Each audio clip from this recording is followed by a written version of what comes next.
lan mugi dipun sirnakno sakatahing dosa. Itu bukan bahasa asing, itu bahasa leluhur kita. Muhammad Musa Baihaqi, mahasiswa Magister Sejarah Peradaban Islam UIN Sunan Kalijaga Yogyakarta, mulai tertarik meneliti naskah kuno sejak kuliah S1.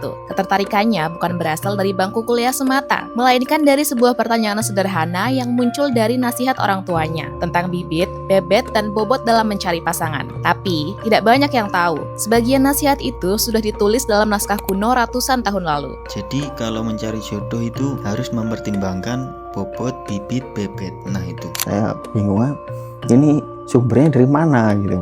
Ternyata ketika saya sudah meneliti naskah, ikut membaca naskah, ternyata apa yang dinasihati orang tua saya itu sudah terekam ratusan tahun yang lalu.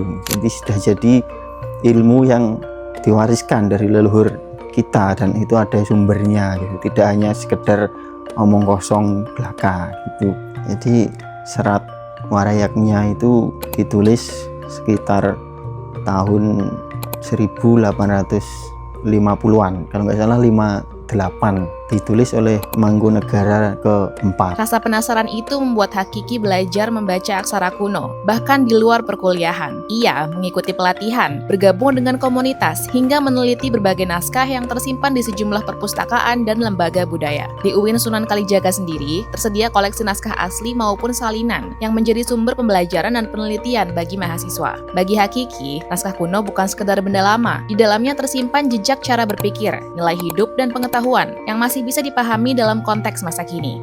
Ya, tujuan sederhananya ya saya ingin melestarikan apa yang sudah diwariskan leluhur gitu. Terkait nanti ketika sudah lulus itu kerjanya apa, atau mungkin tidak relevan atau tidak linear dengan jurusan saya, itu urusan nanti.